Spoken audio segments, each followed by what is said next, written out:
ജോയ് മാത്യുവിൻ്റെ ഒരു ഫേസ്ബുക്ക് കുറിപ്പ് ഞാൻ ഇന്നലത്തെ വീഡിയോയിൽ അത് പറഞ്ഞു തുടങ്ങിയിരുന്നു. പക്ഷേ ഞാനത് എന്താണ് ജോയ് മാത്യു പറഞ്ഞതെന്ന് ആ വീഡിയോയിൽ പറഞ്ഞില്ലായിരുന്നു കേട്ടോ. ജോയ് മാത്യു പറഞ്ഞതെന്താണെന്ന് വെച്ചാൽ ഈ പ്രതിപക്ഷ നേതാവ് ഏതായാലും പിണറായി ആവില്ല എന്നാണ് ജോയ് മാത്യുവിൻ്റെ ഒരു കണക്കൂട്ടൽ. ഞാൻ പറഞ്ഞത് പിണറായി ആഗ്രഹിക്കുന്നു പ്രതിപക്ഷ നേതാവാകാൻ. കാരണം പ്രതിപക്ഷ നേതാവ് എന്ന് പറഞ്ഞാൽ വീണ്ടും മൂപ്പർക്ക് കാറും അകമ്പടി വാഹനങ്ങളും സല്യൂട്ടൊക്കെ കിട്ടുമല്ലോ. അപ്പോൾ ജോയ് മാത്യു പറയുന്നത് എന്താണെന്ന് വെച്ചാൽ പിണറായി വിജയന് ഇനി ധൈര്യമില്ല പ്രതിപക്ഷ നേതാവാകാൻ. മറ്റൊന്ന് സി പി ഐക്കാർ സമ്മതിക്കില്ല.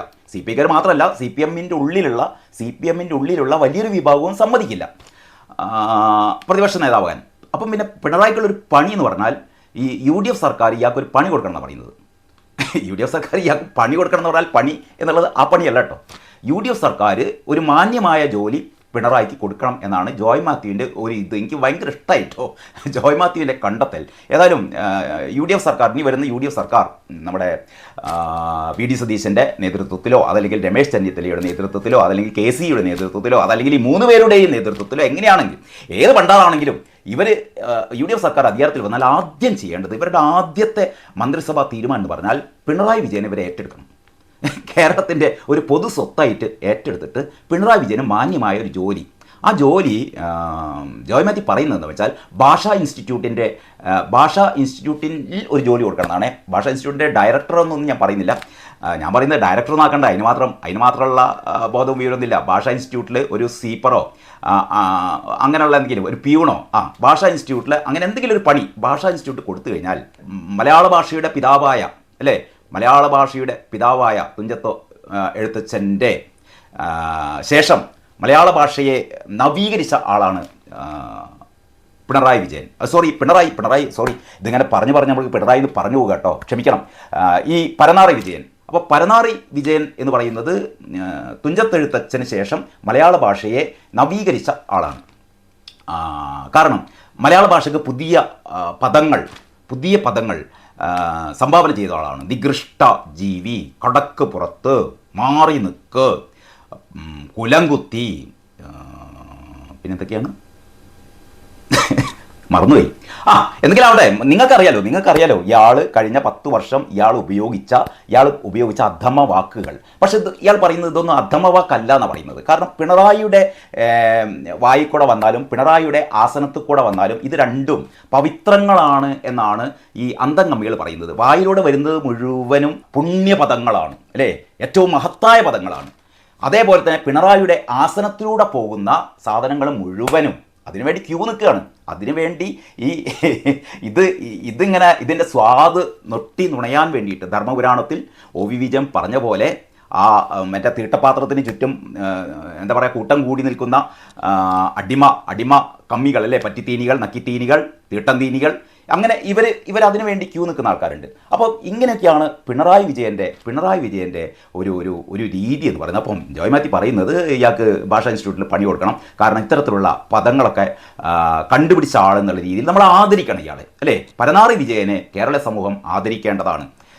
കാരണം പുതിയ തലമുറക്ക് ഒരുപാട് തെറിവാക്കുകൾ സംഭാവന ചെയ്ത ഡേഷിൻ്റെ മോനെ അല്ലേ, അതൊക്കെ എന്താ പറയുക മഹത്തായ വാക്കുകൾ എന്നുള്ള രീതിയിൽ എന്താ പറയുക മലയാള ഭാഷാ പിതാവിനൊപ്പം സ്ഥാനം കൊടുക്കേണ്ട ആളാണ് ആര്, പരനാറി വിജയൻ എന്ന് പറഞ്ഞ ജോയ് മാത്യുവിൻ്റെ മറ്റൊരു ഫേസ്ബുക്ക് പോസ്റ്റ് കൂടി ഉണ്ടായിരുന്നേ. അതായത് ഈ പ്രതിപക്ഷ നേതാവ് ആരാവണം ഇപ്പോഴും തീരുമാനിച്ചില്ല.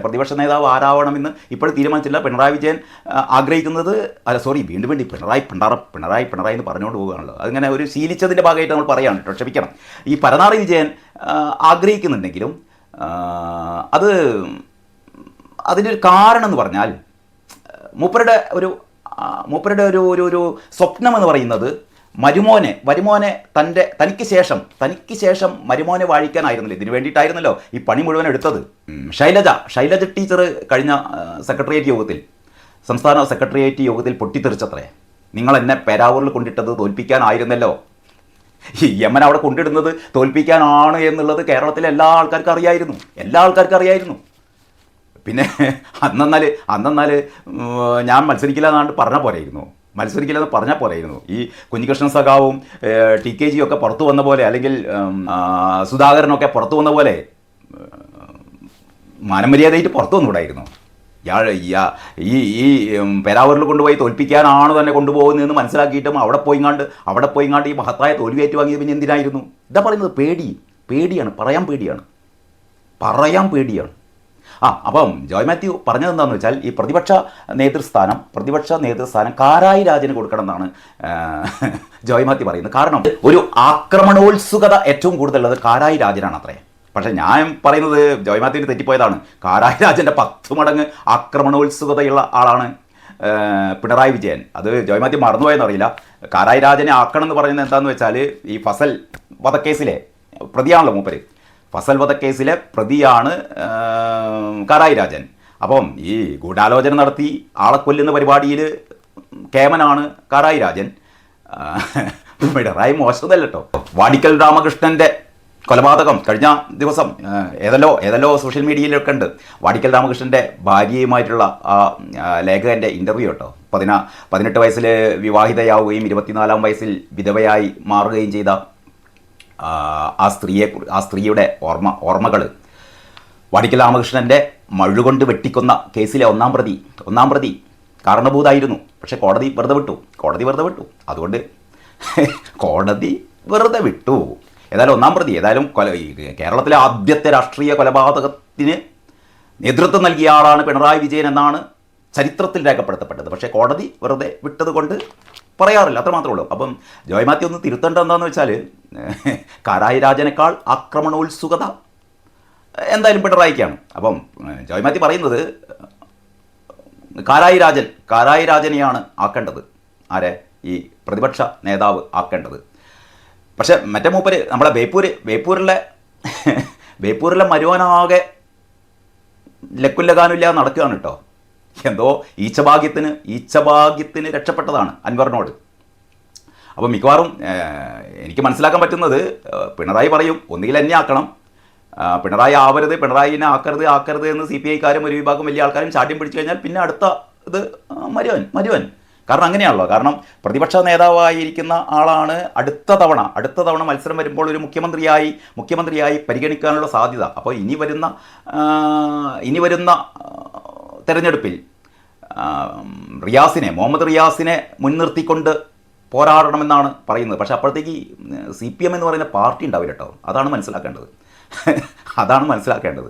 അതിൻ്റെ ഇടയിൽ 5 കൊല്ലം കൊണ്ട് എനിക്ക് തോന്നുന്നത് CPM-ലെ മുഴുവൻ ആൾക്കാരും ആ പാർട്ടി വിട്ടിട്ട് കുറേ ആൾക്കാർ കോൺഗ്രസിലേക്കും കുറേ ആൾക്കാർ BJP-യിലേക്കും മാറുകയും CPM എന്ന് പറയുന്ന പാർട്ടി പശ്ചിമ ബംഗാളിൽ എങ്ങനെയാണോ അപ്രത്യക്ഷമായത്, പിന്നെ ഇവിടെ ത്രിപുരയിൽ എങ്ങനെയാണോ അപ്രത്യക്ഷമായത്, അതേപോലെ കേരളത്തിലും അപ്രത്യക്ഷമാക്കാൻ വേണ്ടി പോകുകയാണ്. അതിൻ്റെ അന്തകൻ, ഞാൻ കഴിഞ്ഞ വീഡിയോയിലും പറഞ്ഞ പോലെ അതിൻ്റെ അന്തകൻ പിണറായി വിജയനല്ല, പരനാറി വിജയനാണ്. അപ്പോൾ അങ്ങനെയൊക്കെയാണ് കാര്യങ്ങൾ. ഇനി TP രാമകൃഷ്ണൻ്റെ ഒരു കാര്യം കൂടിയുണ്ട്. അത് ഞാൻ ഈ വീഡിയോ അത്യാവശ്യം നീണ്ടുപോയതുകൊണ്ട് TP രാമകൃഷ്ണൻ്റെ ഒരു എന്തായാലും വിശേഷിപ്പിക്കേണ്ടതെന്ന് എനിക്കറിയില്ല. അത് നമുക്ക് അടുത്ത വീഡിയോയിൽ ചർച്ച ചെയ്യാം. അതുവരെ എല്ലാവർക്കും നന്ദി, നമസ്കാരം.